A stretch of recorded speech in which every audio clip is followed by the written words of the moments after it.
मान लो उसमें से एक हमें 2 टन निकल के 300 रुपए से भी सेल आउट किया है पर केजी, तो 6 लाख रुपए इस टैंक से हमें मिल जाते हैं। जो भी काम करना है वो शाम को ही करना पड़ता है, दिन में उसको कोई देखना नहीं, कुछ नहीं।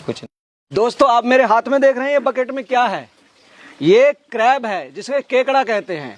आजकल भारत में इसकी खेती की जा रही है। हमारे साथ में भाई साहब सबसे पहले हमारे दर्शकों को अपना और अपने फार्म का एक छोटा सा परिचय दें। ओके, नमस्कार, मेरा नाम मयूर है। मैं महाराष्ट्र सांगली डिस्ट्रिक्ट में पोलुस्टेल में रहता हूँ। मेरा ये जो आप सामने क्रैब का स्ट्रक्चर देख रहे हैं, 4 साल से मैं क्रैब फार्मिंग कर रहा हूँ। उससे पहले मेरा भी पॉयल फार्मिंग का भी स्ट्रक्चर है और 8 साल हो गए पॉयल फार्मिंग कर रहा हूँ, 4 साल हो गए क्रैब फार्मिंग का स्ट्रक्चर कर रहा हूँ। यहाँ मैंने सुना है कि जो क्रैब होता है, केकड़ा समुद्र में होता है। हाँ।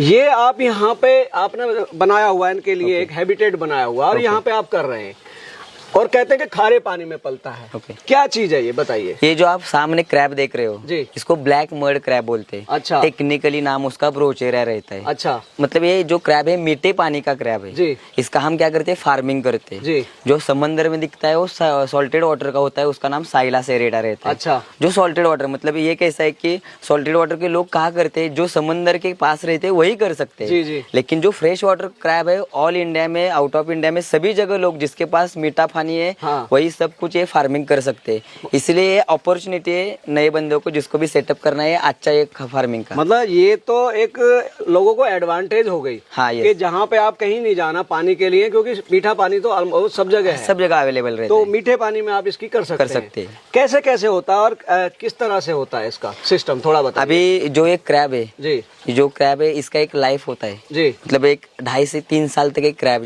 जिंदा रह सकता है। मतलब जन्म से लेके हाँ, एंड तक 3 साल तक जिंदा रह सकता है। उसमें एक हमें 2-3 बार वो प्रोडक्शन देता है, मतलब यानी कि छोटे छोटे बच्चे सीड्स देते हैं। जो हमारे सामने जो अभी टैंक दिख रहा है, हाँ, ये नेचुरल एनवायरनमेंट क्या है, 1000 स्क्वायर फीट में टैंक है। पेड़ पौधे लगाए हुए आपने, बिल्कुल जैसे समुद्र या नदी का आपने माहौल दिया हुआ है। हाँ, यस। मतलब क्रैब कैसा है, क्रैब उभयचर जीव है। उभयचर यानी कि मतलब क्या होता है कि क्रैब पानी में भी रह सकता है, पानी के बाहर भी रह सकता है। एम्फीबियस बोलते हैं उसको। हाँ, ओके। उसी हिसाब से क्या क्या है कि हमने स्ट्रक्चर बना दे। टैंक में आधा पानी है, आधा नॉर्मल है। लेकिन ये भी जो भी आपके सामने टैंक दिख रहा है वो नीचे कम से कम 6-7 फुट तक नीचे खोल किया है। अच्छा। ऐसा क्यों क्या है कि जिस हिसाब से उसमें अलग अलग 5-6 प्रकार के लेयर डाले हैं। जैसे एनवायरमेंट नेचुरली रिवर में रहता है या नदी नाले ओड़े में रहता है, उस हिसाब से हमने कल्चर बना दिया कि नेचुरल लगना चाहिए, क्योंकि उनको भी अच्छा जहाँ में रखते हैं उसी हिसाब से हमने क्लाइमेट उनका बना दिया है। जी जी। अच्छा, ये बताइए, जो ये आपका बनाया हुआ आपने ये आर्टिफिशियल पॉन्ड, साइज क्या है इसका?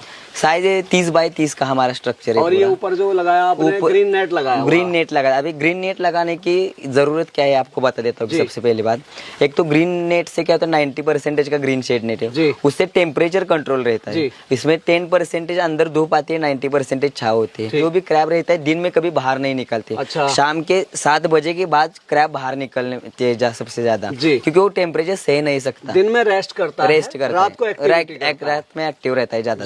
अच्छा, जब ये एक क्रैब, जो छोटे छोटे क्रैब आते हैं, क्या ये अंडे देता है या बच्चे देता है क्रैब? अभी जो फीमेल क्रैब रहती है इनका बच्चे डालने का सीजन एक ही होता है, जून जुलाई अगस्त। एक फीमेल के पेट के अंदर 250 से 300 बच्चे रहते हैं। अच्छा। वो सीधा जैसे कैसे होते हैं, पूरा बच्चा मतलब अंडा उसके पेट में रेडी होता है। अंडा रेडी होने के बाद जो भी अंडे से बच्चा निकलता है वो तुरंत उसके पेट में नीचे से थोड़ा बाहर जैसे एक्टिव होते हैं, उस हिसाब से एक साथ रिलीज होते रहते उसमें से वो थोड़े बाहर में आ जाते हैं। छोटे छोटे सीड्स बाहर छोड़ देता है। अभी कैसा होता है कि नेचुरली एनवायरमेंट में कैसे होता है, जून जुलाई अगस्त में ही बच्चे देते हैं। लेकिन मैंने इस टैंक का सिस्टम ही चेंज किया है। क्या किया है कि यहाँ मैंने फॉगर सिस्टम बिठाया है, आपको सबको जगह दिख रहा है। वो आर्टिफिशियल माहौल बना रहे हैं। मतलब क्या करता हूँ मैं, डेली उसमें से 15 से 20 मिनट रेनी सीजन मतलब बारिश गिराता हूँ, तो उससे क्या होने लगता है कि अभी कभी भी हमें बच्चे मिलते हैं। जैसे जून जुलाई में 100% मिलता है, उससे इतने नहीं मिलेंगे हमें, एक 30-40% मिलेंगे। लेकिन आपको दिसंबर या जनवरी फरवरी में साल ब्रीडिंग होती रहेगी, ज्यादा नहीं रहेगी, नॉर्मली रहेगी। जैसे जून में होते हैं उस हिसाब से नहीं रहेगी। जून में बल्क लेवल पे होती है, बाकी सारे साल चलती रहती है। इसमें इसलिए मैंने क्या किया है कि 2 in 1 इसका इस्तेमाल हो गया। एक तो टेम्परेचर भी कंट्रोल हो गया, जी। उनको रेनी सीजन भी हो गया जी। और ब्रीडिंग का भी इस्तेमाल हो गया। इसको चला के भी दिखाना है। हाँ, कि ये किस चला के तरह से दिखाते बनता हैं। है। यस, यस, ये यस। बताइए कितने डिग्री टेम्परेचर इसके लिए बेस्ट रहता ग्रो करने के लिए? इसको है ना 25 डिग्री सेल्सियस तो लेके 35 डिग्री सेल्सियस तक लास्ट तक 25 से 30। हाँ, पानी का टेम्परेचर, क्लाइमेट पानी का टेम्परेचर मेंटेन रखते। जी। 25 से बहुत कम भी आ गया, मान लो 10 पे आ गया, 5 पे आ गया, तो कोई परेशानी नहीं। अच्छा। लेकिन 35 के ऊपर नहीं जाना चाहिए पानी का टेम्परेचर, इसीलिए हम पानी का टेम्परेचर चेक भी करते हैं। ये पानी में रहते हैं। हाँ, यस, पानी यस, का यस। कोई ट्रीटमेंट भी करना पड़ता है? पानी का कैसे रहता है कि एक तो इसमें फूड देने के बाद पानी भी चेंजेस करना पड़ता है। ओके, कितने दिन में? वीक में 2 बार हम इसमें पानी चेंज करते जो हैं। पानी रेस्ट ऑफ वाटर होता है जो आप रिलीज करते हैं वो कहाँ जाता है? और सब आपको इसमें जो भी हमें इसका पानी जो रिलीज करते हैं, छोड़ देते जी। हो, आप खेती के लिए इस्तेमाल कर सकते हो या पेड़ पौधे को छोड़ दो, क्योंकि उसमें सीवीड होता जी। है, सीवीड से ज्यादा होता है क्रैप मतलब का, फर्टिलाइजर का भी काम फर्टिलाइजर करेगा ज्यादा वो। होता है, इसीलिए आप खेत के लिए इस्तेमाल किया तो सबसे अच्छा रहता है जी, इसका पानी। जी। और जो पानी चेंज करना क्यों पड़ता है कि जब हम उसको फूड देते हैं कि पानी के पैरामीटर लाइक जी। पीएच होता जी, है, टीडीएस बिल्कुल, होता है, बिल्कुल। और सबसे ज्यादा इम्पोर्टेंट इसमें अमोनिया जी। है। पानी में अमोनिया ज्यादा बढ़ गया तो क्रैप की मोर्टेलिटी बढ़ जाती अमोनिया है। यूरिया से रिलीज होती है जो उनके काम आती है पौधों के लिए। हाँ। यहाँ से अमोनिया पानी में निकलेगी तो आपके फर्टिलाइजर का काम करेगी पौधों के लिए। यस। जी। और लेकिन पानी में अमोनिया ना हो इसलिए हम वीक में 2 बार इसका पानी चेंज करते जी। हैं। ओके, और पानी जब चेंज करते हैं तो सीधा हम छोड़ देते हैं, नया पानी इसमें ऐड कर देते हैं। लेकिन पानी बदलना सबसे इम्पोर्टेंट चीज है इसमें, क्योंकि एक तो फूड के वेस्टेज की वजह से अमोनिया क्रिएशन होता है, सफाई हो जाती है हाँ, पानी की। और दूसरा मतलब क्या होता है कि जो क्रैब रहता है ना, हाँ। एवरी टाइम शरीर से कार्बन छोड़ता है। जी। जो उसके पीछे वाले 2 पैर्स होते जी, हैं, जी। स्विमिंग लेग होते हैं, हाँ। वहां से वो कार्बन ज्यादा छोड़ता है, उसीलिए पानी में अमोनिया का क्रिएशन भी बढ़ जाता है, क्योंकि ये फ्रेश वाटर है। Yes, fresh water. इसीलिए पानी के पैरामीटर चेक करना ये हमारी जिम्मेदारी रहती है। सब लोग क्या करते हैं कि खाली टैंक, सबको क्या लगता है स्क्वायर में टैंक बना दिया, मिट्टी भर दी, पानी भर दिया कि मेरा क्रैप फार्मिंग सक्सेस हो गया। ऐसा कुछ भी नहीं था। जो भी है इसमें कैलकुलेशन है। यहाँ से 1 इंच से लेके नीचे के 7-8 फुट तक कितना इंच पे कितना लेयर डाला है, कितना पूरा कैलकुलेशन है। ये सब से जो भी किसी को क्रैप फार्मिंग करना है तो पूरा सीख के ही करना है, खाली वीडियो देख के नहीं कर सकते। लेयर का मुझे पता, पर फिर भी थोड़ा सा आसान करके बताओ, लेयर से क्या मतलब है आपका? लेयर में क्या रहता है कि मान लो हम जब जमीन खुदाई करते हैं या रिवर में खुदाई करते हैं तो सबसे पहले क्या लगते है, रिवर सैंड लगती है, बाद में उसमें नीचे मुरुम लगेगा, मिट्टी लगेगी, जो अलग प्रकार के वही सब ऐसे ही बनाया सब, हाँ, उसी हिसाब से। लेकिन उसका कैलकुलेशन है कि कितने इंच का कितना लेयर डालना है, पूरा सब कुछ उसका टोटली कैलकुलेशन हम देख रहे हैं सॉलिड है, हाँ, जमीन है, उधर पौंड है, तो लेयर इसमें जमीन में लगाई जाती है। दोनों साइड में भी लेयर, दोनों भी लेयर, दोनों साइड में। कैसे होते हैं, कुछ क्रैब पानी में रहते हैं, कुछ क्रैब जमीन को, जैसे उनको रहना है उस हिसाब से, जैसा उसका मन करे वैसा ही रह सकते हैं। ये बताइए, जब इसने बच्चा दिया जो क्रैब का, और वो मैच्योर होने में कितना समय लेते हैं और क्या वजन ले जाता है? अभी एक नॉर्मली हमारे क्रैब है ना, जो भी रहते हैं ना, 500-600 केजी तक इसका वेट गेन होता है। लेकिन डिपेंड फॉर फूड, जो भी हम फूड देते हैं, वेजिटेरियन पे ऊपर रख दिया खाली तो ज्यादा वेट गेन नहीं करा, नॉन वेज दे दिया तो उसका वेट ज्यादा गेन हो जाएगा। इसलिए 500-600 ग्राम तक होता है। लेकिन हर एक क्रैब नहीं हो सकता, मिनिमम एवरेजली 250-300 के ऊपर ही सब क्रैब रहते हैं। घर में 3 भाई होते हैं, वो भी एक जैसी हाइट के और वजन के नहीं होते, वो भी अलग-अलग होते हैं। इनका कुछ क्रैब बहुत बड़ा होगा, कुछ छोटा। अभी मैंने जब शुरुआत की थी तब मैंने एक क्रैब पाला था, अभी उसका वेट लास्ट तक, मतलब खुद से ही उसको पाला था, खाली किसी को नहीं दिया तब तक मैंने, तो उसका वेट लास्ट मुझे 800 ग्राम तक गया था। लेकिन हर एक का नहीं गया। उसका क्यों गया? क्योंकि मैं उसका अलग से देखता था, उसको अलग से देता, क्योंकि वो भी कैसे होता है कि आप बोलते हैं हर एक किसी को, जो इंसान हो या कौन सा भी प्राणी, उसको हमने अपना जान लगा दी तो वो भी क्या करते हैं, हमारे हिसाब से भी रहता है, ग्रो करता है। जो क्रैब रहता है तो उसको जब मैं पानी में जाता था, लेकिन अब ये बताने की चीज नहीं, लेकिन इसमें आपको बता रहा हूँ कि पानी में जाता था वो मेरे पास आता था, मतलब उसको फ्रेंडली हो गया था फ्रेंडली, क्योंकि उसको मैं 3 साल तक उसको पाल लिया था, किसी को दिया नहीं। अच्छा, मैं देख रहा हूँ आपने ये अलग अलग विंडो भी बनाई हुई है इसमें अभी, और बाहर पेड़ पौधे भी लगाए। यस, मतलब एक तो मेन डोर है, अंदर क्रैब पकड़ना है, जाने के लिए, करने के लिए हम मेन डोर करते हैं।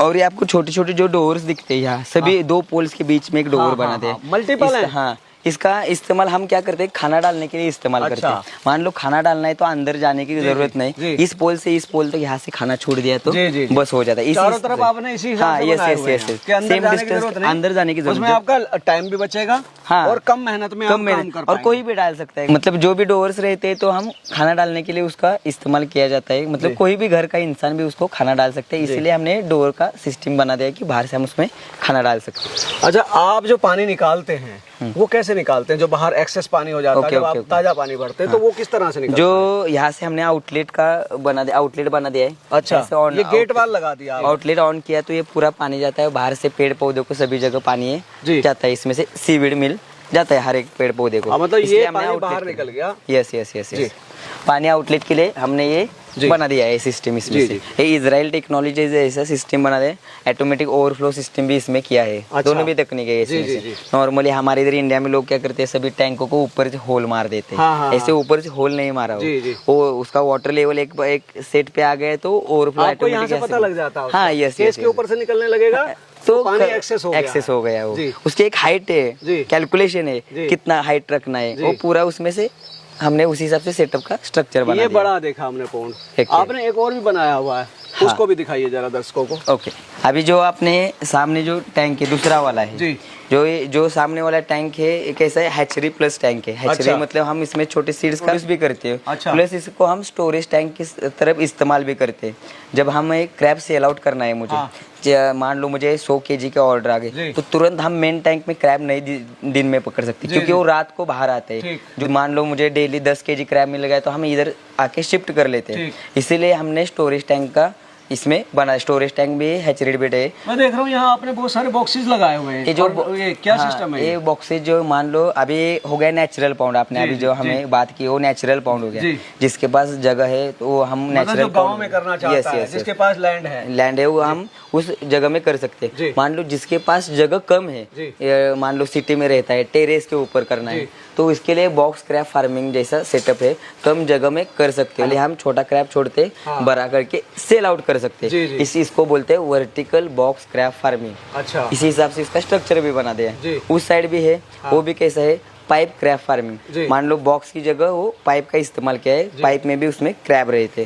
जिसके पास जगह कम है वो टेरेस के ऊपर सभी जगह कर सकते हैं। अच्छा, वैसे सेल किस रेट में होता है और कौन लोग बायर होते हैं इसके? अभी इसको मान लो आपको क्रैब सेल आउट करना है, एक तो फिश मार्केट रहता है, मतलब आप जिस भी सिटी में रहते हो, कहाँ भी रहते हो, उस हिसाब से जहाँ फिश मार्केट रहता है वहाँ हम क्रैब सेल आउट कर सकते हैं। आपको जैसे चाहिए उस हिसाब से आप क्रैब सेल आउट कर सकते हैं। और होटल लाइन के ऊपर भी आप सेल आउट कर सकते हो। तो 300 350 से लेके 400 तो खाने का क्रैब सेल आउट करते हो। और जो ब्रीडिंग का क्रैब देना है वो 600 रुपए के हिसाब से केजी भी जाता है। क्योंकि क्या होता है, इसका एज तो 3 साल तक रहता है। ब्रीडिंग का क्रैब रहता है उसका साइज कम रहता है, और जो सेलिंग का होता है उसका साइज बड़ा रहता है। तो आप अपना ये ज्ञान आपको है, किस तरह से लोगों को बांटते हैं आप अपना? अभी कैसे होता है कि इसका मेरा हर वीक में मंडे को ट्रेनिंग रहता है, 1 दिन का क्रैब का। हाँ, क्रैब का ट्रेनिंग रहता है। जिस किसी को भी ट्रेनिंग में आना है तो आने से पहले कंफर्मेशन के लिए कॉल करके आपने सीट बुक कर दिया तो बात खत्म हो गई उसकी। फीड में क्या चलता है इनका? फीड में क्या रहता है, एक तो नॉन वेज भी खाते हैं और वेज भी खाते हैं। नॉन वेज में क्या fish wastage, chicken wastage. Non vegetarian दिया तो क्या होता है कि वेट ज्यादा गेन होता है उसका। और वेजिटेरियन भी खाते हो, जैसे पत्ता गोभी हो, स्वीट कॉर्न हो, उसी हिसाब से वो खाना भी चलता है। लेकिन ज्यादा वेट गेन नहीं होता ना, नॉन वेज से वेट गेन। मान लिया 1000 स्क्वायर फुट वाली यूनिट कोई बनाता है तो उससे साल भर में जब वो आ जाएगा, तैयार हो जाएगा, तो आउटपुट क्या निकल पाता है उसमें? मान लो उसमें से एक हमें 2 टन निकल के मिले, पकड़ के चलो 300 रुपए से भी सेल आउट किया पर केजी, तो 6 लाख रुपए इस टैंक से हमें मिल जाते हैं। और 24 घंटे आप में इसमें ध्यान देने की जरूरत नहीं। खाली इसको जो भी फूड डालना है, जो भी काम करना है, रात के 6 बजे जैसे सूरज ढल जाता है उसके बाद ही उसमें से हम फूड वीड सब कुछ देते हैं। अच्छा, एक्टिविटी उसके बाद स्टार्ट होती है। अभी दिन में उसको फूड डालने का कोई मतलब ही नहीं, क्योंकि आदमी नौकरी कर सकता है। हाँ, शाम को छुट्टी पे आके तब इसका काम शुरू कर सकता है। शाम को आप इसका जो भी काम करना है वो शाम को ही करना पड़ता है। दिन में उसको कोई देखना नहीं, कुछ नहीं रहता। इसकी डिमांड बहुत है, लेकिन प्रोडक्शन कम है। होटल तो सब जगह है। हाँ। तो ये थे हमारे साथ में मयूर जी, जिन्होंने आपको अपने क्रैब फार्मिंग के बारे में इतनी अच्छी जानकारी दी। वीडियो को लाइक करें, शेयर करें, चैनल को सब्सक्राइब करें। मिलेंगे जल्दी एक नई और इन्फॉर्मेटिव वीडियो में, तब तक के लिए जय जवान जय किसान।